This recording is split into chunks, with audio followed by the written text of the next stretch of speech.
O Sistema, episódio 3.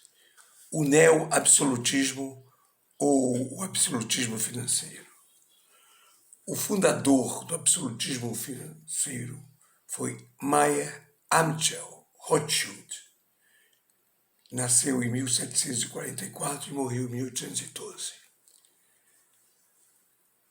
A história, ela não é restrita a um quintal. A história tem um espectro global, uma amplitude global. Rothschild, um atento observador dos fatos relevantes e da correlação entre esses fatos relevantes, foi o fundador do neoabsolutismo e aplicou todo o ensinamento que a história lhe deu na construção do neoabsolutismo, no que foi seguido fielmente pelos seus descendentes. Aqui nós mostraremos, tijolo por tijolo, a construção do absolutismo financeiro, uma argamassa de sangue, usura e ódio. Por ser e por ter essa amplitude global, não existe história restrita, não existe história do Brasil, mas a história como se dá no Brasil, a história como se dá na França, como se dá nos Estados Unidos, e tudo com fatos interrelacionados. A formação política do absolutismo financeiro se dá a partir de 1789 até 1799, com o fim do absolutismo monárquico. Em 1694, no dia 27 de julho, foi criado o Banco da Inglaterra por William Paterson, testa de ferro da família Rothschild. Esse banco privado, que era o Banco Central da Grã-Bretanha, foi estatizado apenas em 1946, criado em 1694. O banco recebe o benefício dos juros sobre todo o dinheiro que ele cria a partir do nada. Uma frase de William Paterson, fundador do Banco Central da Inglaterra, do Banco da Inglaterra. 1776, a Revolução Americana, a independência dos Estados Unidos, a Lei da Moeda de George III, que obriga os colonos a usar apenas as notas criadas pelo Banco da Inglaterra, emprestadas a juros em suas transações comerciais. Esse foi o estopim. Os colonos se rebelaram contra essa imposição. 1791, criação do primeiro banco central privado dos Estados Unidos. O First Bank of United States, primeiro banco dos Estados Unidos, a mala preta de Alexander Hamilton, representante dos Rothschilds, comprou a maioria do Congresso e a lei do primeiro banco foi aprovada. O primeiro banco arruinou a economia do país durante 20 anos. Em 1793, George Washington assina a terceira resolução do terceiro Congresso dos Estados Unidos, que qualquer pessoa ligada a banqueiro fosse membro do Congresso. Essa resolução impede que qualquer pessoa ligada a banqueiros fosse membro do Congresso ou fizesse parte do governo. Diante da sinalização do Congresso na direção do país voltar a emitir e até sua própria moeda, Nathan Mayer Rothschild fez uma ameaça. Ou o pedido de renovação da carta de concessão do primeiro banco é atendida, ou o país vai se envolver em guerras desastrosas. 1820, o Congresso dos Estados Unidos se recusa a renovar a carta de concessão.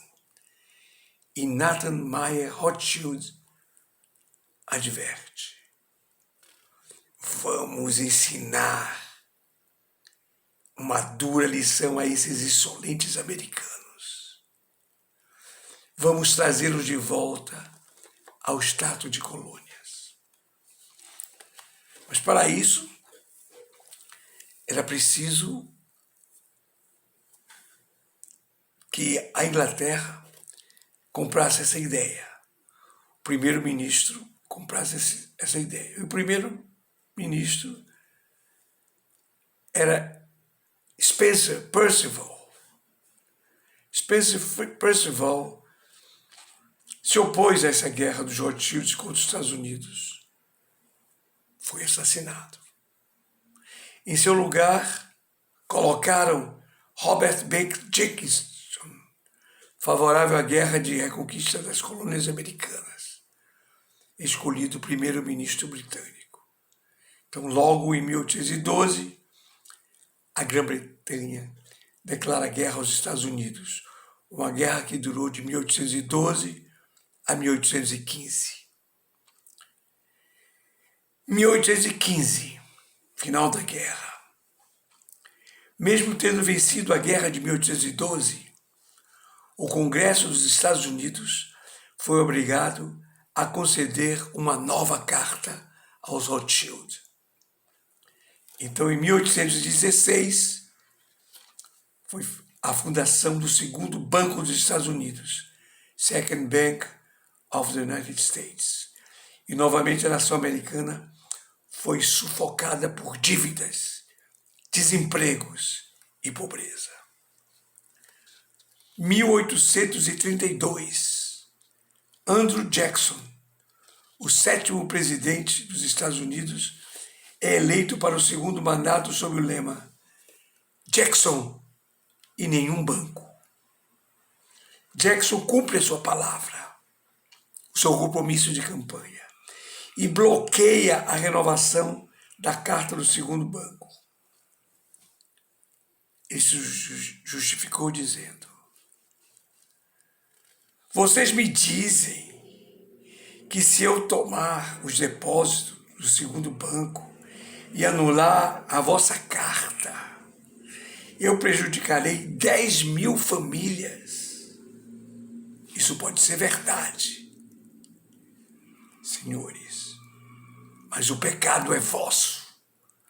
Mas se eu deixá-los, vocês arruinarão 50.000 famílias, e esse pecado será meu. 1836, Andrew Jackson extingue o segundo banco. Logo depois, Jackson sofre um atentado. Porém, as duas pistolas do assassino Richard Lawrence falharam. E Lawrence, ao ser preso, declarou: com Jackson morto, o dinheiro seria abundante. 1849, Zachary Taylor, o 12º presidente dos Estados Unidos e herói nacional na guerra contra o México, na guerra para expropriação dos territórios mexicanos, ele se opôs à criação do terceiro banco. A ideia de um banco nacional está morta e não será retomada no meu tempo. Taylor foi assassinado em 9 de julho de 1850, envenenado com arsênico. 1861, James Buchanan, 15º presidente, também se opôs à criação do terceiro banco. Foi envenenado com arsênico durante o jantar, mas escapou. Porém, o veneno distribuído nesse jantar matou 38 pessoas que jantavam com James Buchanan. Então, os Rothschilds profissionalizaram suas ações de eliminar os opositores, de destruir os seus obstáculos. Os Rothschilds cooptaram o serviço secreto do Estado americano, os serviços de informação, e colocaram em sua folha o que a liderança e a equipe mais eficiente do serviço de informação, de espionagem e de segurança dos Estados Unidos, eles recebiam diretamente dos banksters muito mais do que recebiam do Estado americano. E assim foi criada o sistema que hoje em dia se chama Deep State, mas é um sistema de informações e de espionagem que é diretamente ligado aos banqueiros, apesar de ser nomeado pelo Estado e receber alguma graninha pelo Estado, mas o planejamento e a decisão final não cabe ao presidente dos Estados Unidos, mas aos líderes dos banqueiros dos Estados Unidos.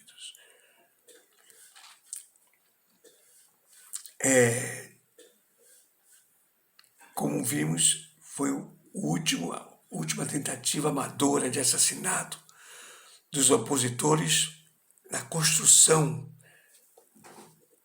do neoabsolutismo ou do absolutismo financeiro. Se essa irresponsável política financeira,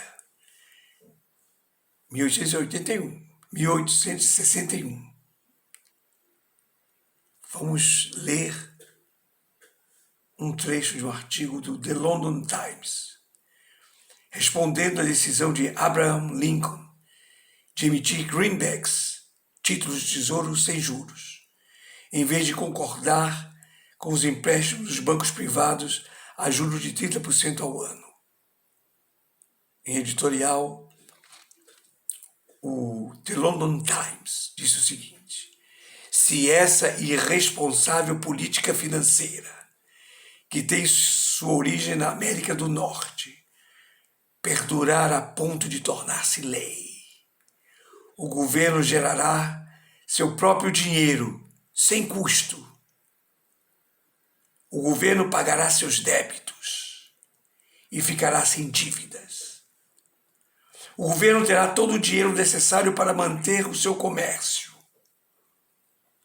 O país gozará de uma prosperidade sem precedentes na história do mundo. Os cérebros e a riqueza de todos os países irão para a América do Norte. Esse país deve ser destruído, ou ele vai destruir cada monarquia do globo. Essas palavras verdadeiras do The London Times se aplica hoje. Essas palavras escritas em 1861 se aplica hoje, 2020, ao Brasil. Bastando para isso uma atitude: a moratória da dívida pública e a auditoria dela. Com isso, o Brasil terá o dinheiro suficiente para gerar sua própria riqueza, para impulsionar sua própria grandeza. Mas isso ninguém se atreve a fazer. Guerra Civil Americana, 1861 a 1865. A Europa capitalista inteira apoiou a Confederação do Sul contra a União, porque a derrota de Lincoln era o fim dos greenbacks.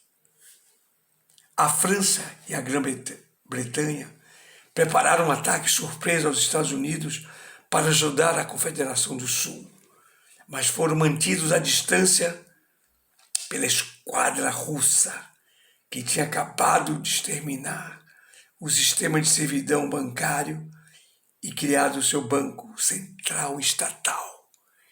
Então a esquadra russa, da Rússia que tinha se libertado dessa prisão dos banqueiros, impediu que a França e a Inglaterra chegassem em apoio aos Estados do Sul. E sem a intervenção europeia, a União venceu a Guerra Civil e Lincoln declarou a sua intenção de continuar emitindo os greenbacks. 1865, a primeira execução dessa nova gestão de serviços de espionagem, informação e assassinato. 1865, Lincoln é assassinado e os greenbacks retirados de circulação. 1866, o czar Alexandre II, que prestou ajuda militar a Lincoln, sofre o primeiro atentado contra a sua vida. Depois sofreu atentados em série. Em 1879, escapou. 1880, escapou. Até o seu assassinato em 1881. 1880, eleição de James Garfield, o 20º presidente dos Estados Unidos. Para Garfield, o principal dever do governo nacional em relação à moeda de seu país é cunhar a moeda e declarar o seu valor. E ele completa: e aquele que controla a geração de dinheiro de uma nação, controla o país. Garfield é assassinado em 1881.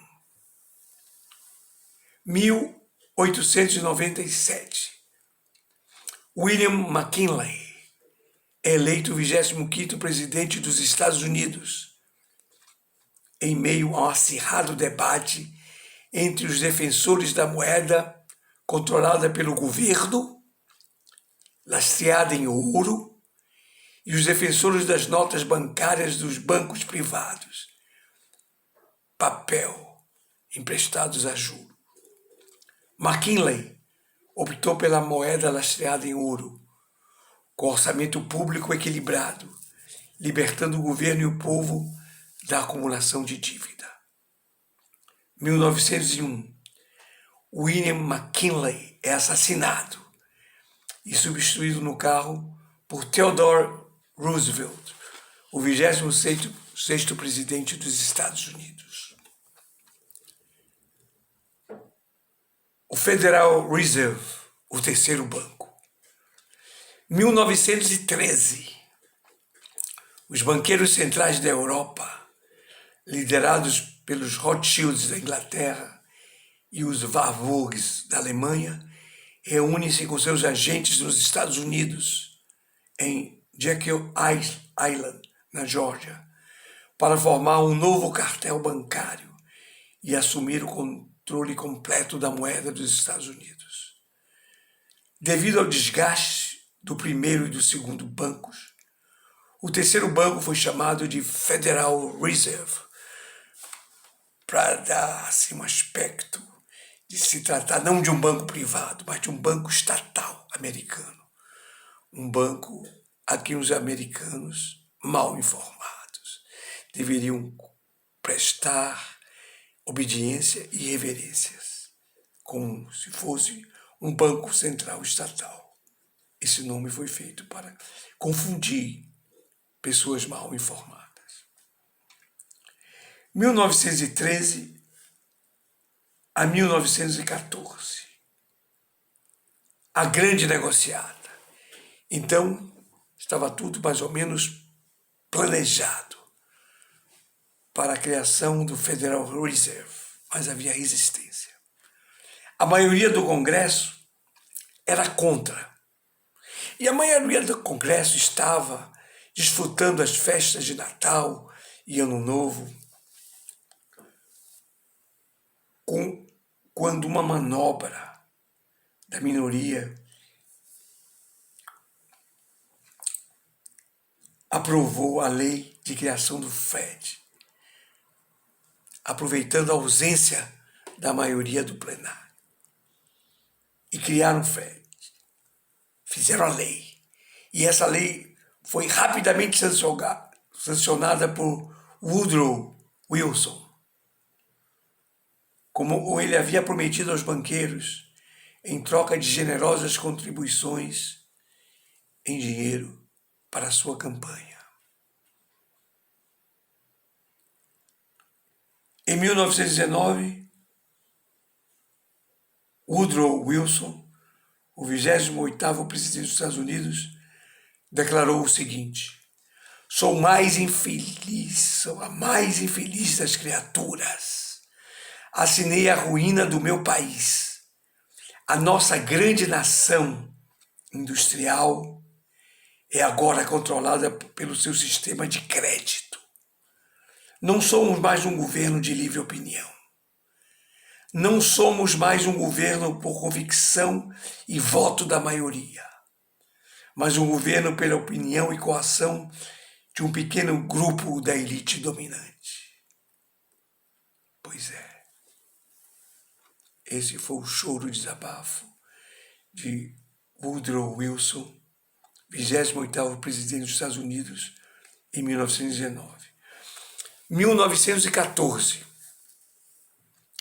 logo depois da criação do Federal Reserve, ocorreu a Primeira Guerra Mundial.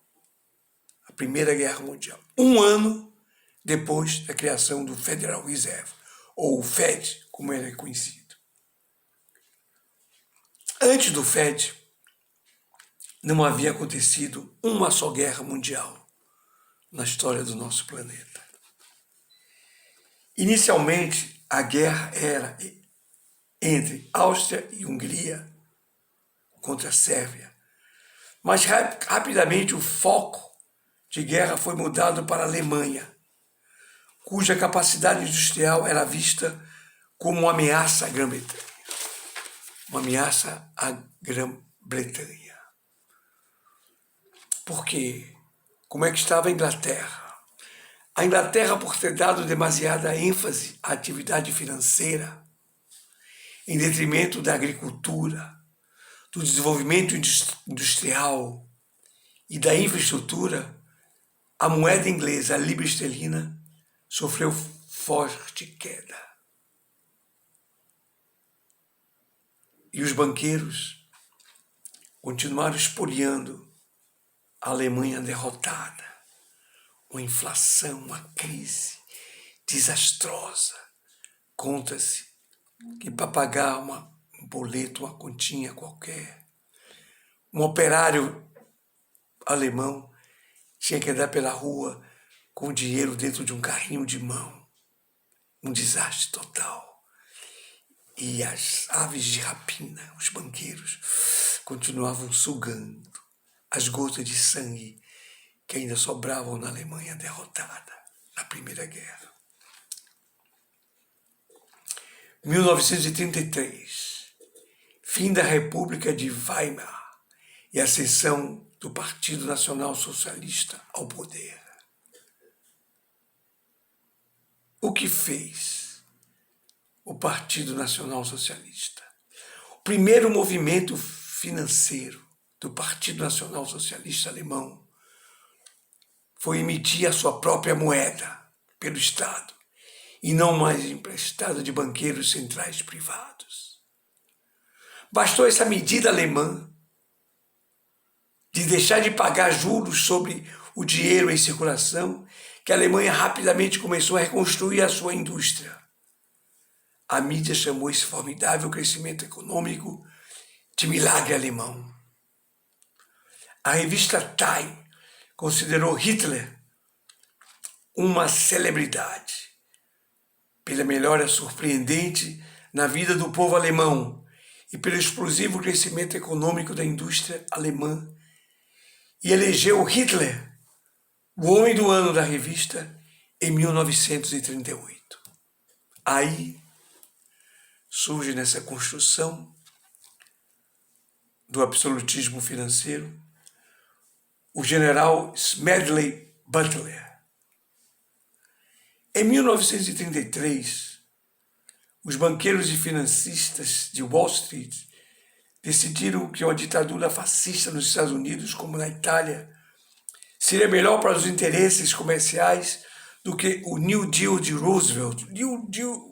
Roosevelt estava gastando dinheiro deles com trabalhadores para capitalizar o trabalho com a classe média. Não, tem que ir para a banca. Então eles resolveram dar um golpe em Roosevelt, depor Roosevelt e criar uma secretaria de Estado subordinada a Wall Street, que traçaria a norma de política econômica dos Estados Unidos. Pois o New Deal de Roosevelt ameaçava redistribuir uma enorme riqueza para recapitalizar o trabalho e a classe média da América. Então, os banqueiros e magnatas de Wall Street recrutaram o general Butler para liderar um golpe para derrubar o governo dos Estados Unidos, instaurar uma Secretaria de Assuntos Gerais que responderia ao Wall Street, assim como hoje respondem os serviços secretos de espionagem e de informação dos Estados Unidos. Recrutaram o general Butler para liderar o golpe e criar essa Secretaria de Assuntos Gerais, que responderia a Wall Street e não ao povo, acabando com a agitação social e destruindo os sindicatos. O general Butler fingiu aceitar o esquema, porém expôs essa trama ao Congresso. Era uma ampliação do controle dos banqueiros que já exerciam sob o serviço de inteligência e espionagem estatal. Claro que o Congresso, nas mãos dos banqueiros, recusou-se a agir. Assim que soube da trama do golpe, Roosevelt resolveu agir. Exigiu a prisão dos conspiradores. Porém, os conspiradores lembraram a Roosevelt que se qualquer um deles fosse levado à prisão, os seus amigos em Wall Street derrubariam a já frágil economia e o culpado seria Roosevelt. Então, o general Butler, em 1935, o comandante do Corpo de Fuzileiros Navais, disse essas palavras antológicas. Eu passei 33 anos e 4 meses ativo no serviço militar como membro da força militar mais ágil do nosso país, o Corpo de Fuzileiros Navais. Eu servi em todos os escalões comissionados, de segundo tenente a major-general, e passei a maior parte desse período servindo como um excelente homem forte para o big business, para Wall Street e para os banqueiros. Em suma, eu fui um criminoso, um gangster para o capitalismo. Eu suspeitava que eu fosse apenas uma parte do crime. naquele momento. Agora eu tenho certeza disso. Como todos os membros da profissão militar, eu nunca tive um pensamento original. Até o dia em que deixei o serviço. Minhas faculdades mentais permaneciam numa animação suspensa, enquanto eu obedecia às ordens dos meus comandantes. Isso é típico a todo serviço militar. Assim, eu ajudei a garantir o México, e especialmente Tampico, aos interesses dos americanos. Em 1914, eu ajudei a fazer do Haiti e de Cuba um lugar decente para os rapazes do National City Bank coletarem suas receitas. Ajudei no estupro de meia dúzia de repúblicas da América Central, em benefício de Wall Street. A lista dos crimes é longa. Eu ajudei a purificar a Nicarágua para a Casa Bancária Internacional dos Brown Brothers, em 1909 e 1912. Eu trouxe luz para os interesses dos americanos no açúcar da República Dominicana. Na China, em 1927, eu ajudei a fazer com que a Standard Oil fizesse seu trabalho sem ser molestada. Durante esses anos, como diriam os rapazes dos bastidores, eu participei somente de grandes golpes. Fui recompensado com honrarias, medalhas e promoções. Olhando para trás em tudo isso, sinto que poderia ter dado conselhos a Al Capone, pois o máximo que Al Capone fez foi operar sua máfia em 3 bairros da cidade. Eu operei em 3 continentes. General Smedley Butler. 1961, John Kennedy, o 35º presidente da República dos Estados Unidos, percebeu a natureza predatória do Fed, escreveu e assinou a ordem executiva número 11.110, que autorizava o Tesouro dos Estados Unidos a emitir uma nova moeda, a nota dos Estados Unidos, lastreada em prata. 4,5 bilhões de dólares entraram em circulação, corroendo os juros do Fed e enfraquecendo o controle dos banqueiros sobre o país. 5 meses depois, John Kennedy foi assassinado. Agora, vamos ao reboco, às pinceladas finais na construção do absolutismo financeiro. 1944, julho, Acordo de Bretton Woods institui o dólar, a moeda da reserva e do comércio global. Condições do acordo: para que todos os países